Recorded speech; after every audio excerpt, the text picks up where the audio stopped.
ایک شخص کہتا ہے میری بھارے تگڑے قبیلے میں شادی ہو گئی، بیوی میری بڑی سخت تھی، اس کے لب و لہجے میں بڑی سختی تھی، وہ قبیلہ بڑا مالدار تھا تو میں بات نہیں کرتا تھا۔ ایک دن میری بیوی نے بڑے سخت جملے کہے تو میں جناب عمر کے پاس آ گیا۔ توجہ ہے آپ دوستوں کی؟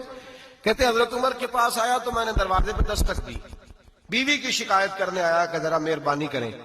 تو کہتے ہیں جناب عمر اندر سے اٹھے تو ان کی زوجہ بولنے لگی، کہنے لگی بس آ گیا آپ کو کوئی بلانے والا؟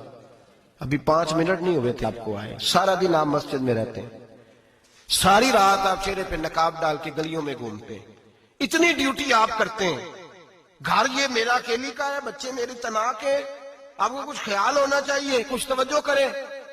وہ شخص کہتے ہیں وہ بی بی بولتی رہی اور جناب عمر ہنستے رہے، اور ان کی مسکراہٹ بھی میں سن رہا تھا۔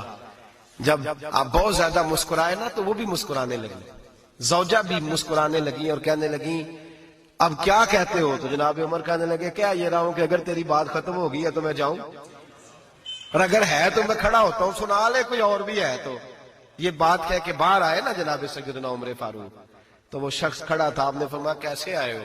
کہنے لگا حضرت جی میری ایڈی تو نہیں ڈاڈی، میں تو آیا تھا اپنی بات کرنے، تو یہ تو لفظ زیادہ سخت ہے، وہ اتنی سخت نہیں ہے جتنی یہ ہے، تو ذرا قبیلہ سخت ہے تو میں شکایت کرنے آیا تھا، تو یہ تو آپ کا معاملہ بھی اسی طرح کا ہے۔ جناب عمر کا جو جواب ہے بڑا قیمتی ہے۔